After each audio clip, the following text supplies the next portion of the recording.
देख रहे हैं KGN प्राइम न्यूज।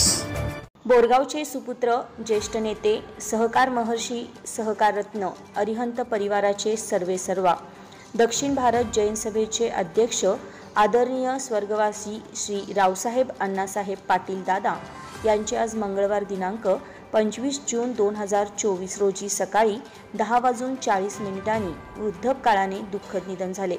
त्यांच्या पार्थिवावर जैन पद्धतीने अंत्यसंस्कार करण्यात येणार आहेत। ईश्वर त्यांच्या आत्म्यास चिरशांती देवो हीच प्रार्थना।